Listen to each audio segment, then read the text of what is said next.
the 2019 Champions League group stage has officially been drawn, and there are so many great matchups that we have. I mean, my head is just sort of firing on all cylinders right now. This is my first time taking a look at the list. I was going to watch the live stream for it and maybe do a live stream myself, but I found myself in a bit of a precarious position. I was going to use my MacBook camera, but I was like, nah, I'll screw it. I'll wait. I'll try to avoid the list as much as possible, and I'll give you guys my first thoughts and reactions right now. So I'm taking a look at the list, and the first things I see in Group A, Paris Saint-Germain getting Group A with Real Madrid, Club Brugge, who had an amazing qualifying round, and Galatasaray from Turkey. So this group itself, I feel like, obviously I'm going to do more of a group by group breakdown, give you guys some, like, my more in-depth thoughts, maybe some predictions. Obviously we'll do that when we get the schedule, because I feel like the schedule is going to mean a lot for teams like Real Madrid, Barcelona, Manchester United, or not Manchester United, they're not even in the Champions League,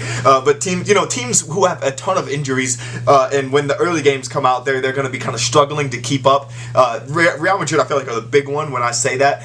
Barcelona as well, they currently don't have Messi, they don't have Suarez, they don't have Dembele, and they could end up with Neymar, so I don't want to make a prediction too soon, before the transfer window even closes, that, they're going to end up with this, and this, when they could realistically end up with MSN reunited once again, and that'd be bad for everyone else in the Champions League. But nonetheless, with just that Group A in itself, Real Madrid getting into that group with PSG, Club Brugge. I like Club Brugge in this group specifically because I feel like they're gonna play really close games with Galatasaray. They're obviously gonna struggle a lot with the likes of PSG and Real Madrid. Real Madrid, though, you don't know what Real Madrid you're gonna get. You don't know if you're gonna get the Real Madrid that loses, in Russia like they did last year, or if you're gonna get the Real Madrid that's the 3-time, champions in a row. You don't know what type of squad you're gonna get, so it'll all really pretty much show its head, I feel like, when they first play PSG, what type of squad they're going to be like. PSG as well are going to be a brutal one. They don't have Mbappe or Cavani for the next month, so they have to cross their fingers that they hope that they don't get Real Madrid early in the schedule, that they get them the 3rd and 4th game instead. But going down the list now, Group B, this is an enticing one. I love Red Star. But this looks like such a tough group. Bayern, Tottenham Hotspur, Olympiacos, and Red Star Belgrade. Olympiacos were absolutely amazing in qualifying. Red Star obviously pulled off what was one of the greatest, sort of victories and penalties over Copenhagen, who might not even, actually Copenhagen are still struggling to make the Europa League. They're finishing that up today, so that turns out, I'll feel sad for Copenhagen if they don't make it, considering they were close to making the Champions League. But Red Star and Olympiacos, they're going to have a really tough time getting through the likes of Bayern Munich, who now have Philippe Coutinho to join alongside Gnabry, Lewandowski, all of the talent in that squad. And then the 2018 final, or I guess 2019 technically finalists, Tottenham Hotspur, who I think are a squad in a bit of a shambles right now. They don't know what their best lineup is. Christian Eriksen is trying to leave still. He's still trying to force a move out. So that's going to be a really tough group as well. But still going down the list, Group C.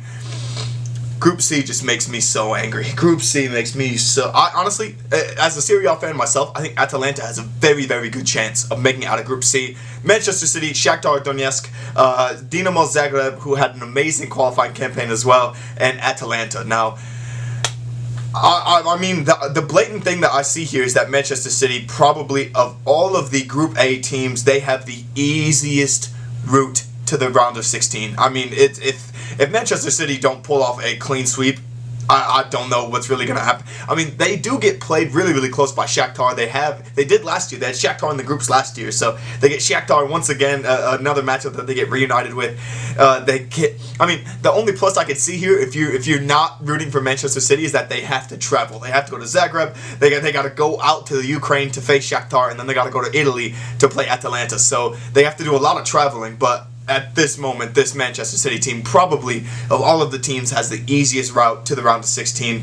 I say easy, but anything can happen in the Champions League. Which we now move to Group D. Juventus, Atletico, Bayer Leverkusen, and Lokomotiv Moscow. Now, if I'm Bayer Leverkusen, I'm shaking my head here, because this is sort of a worst case scenario when you have this young, sort of attackingly talented team. Obviously with the likes of Kai Havertz and company. There's a good possibility that they're able to get a good amount of points off of Lokomotiv Moscow, but you have to hope.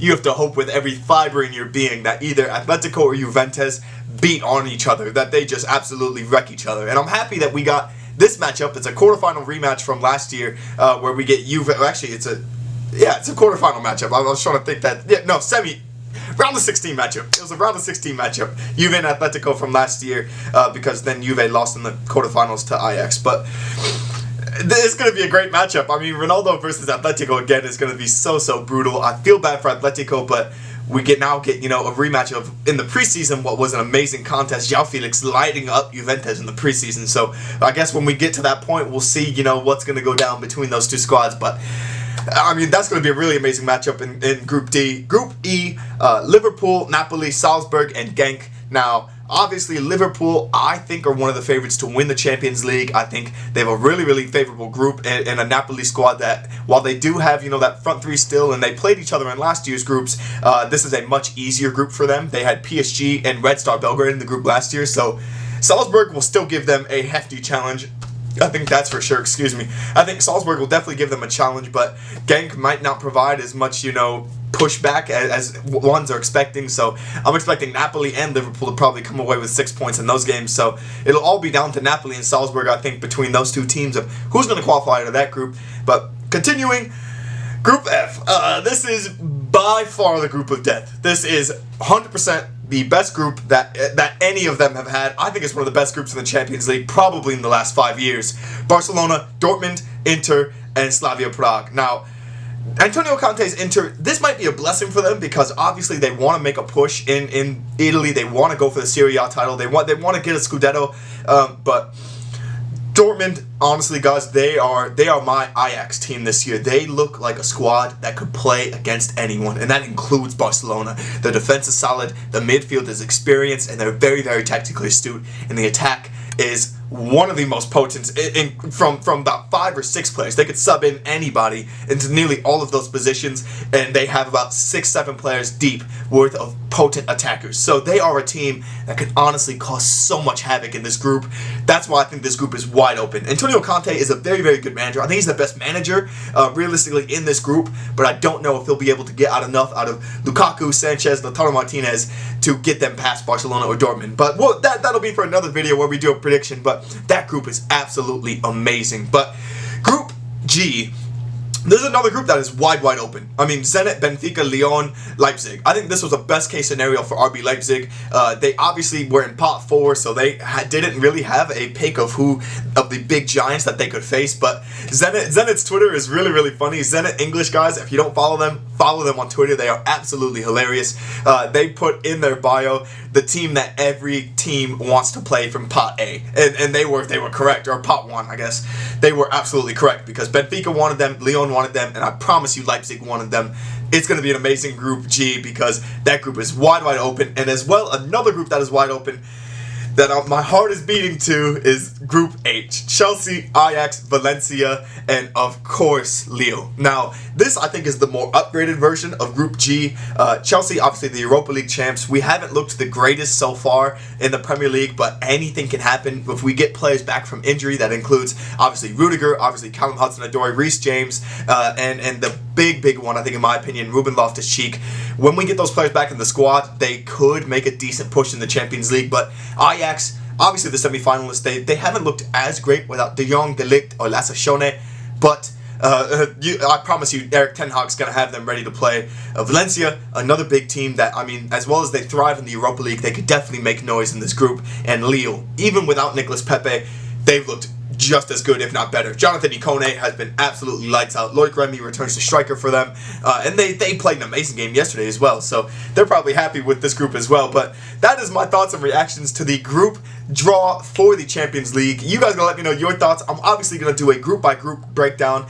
It'll be over these next couple weeks with the international break coming up. We'll have a lot more time to do these types of videos. But thank you guys so much for watching. I hope to see you guys soon as we begin the Champions League round, or I guess the group stage of these Champions League games. It's going to be amazing. All 32 teams got to get involved in it.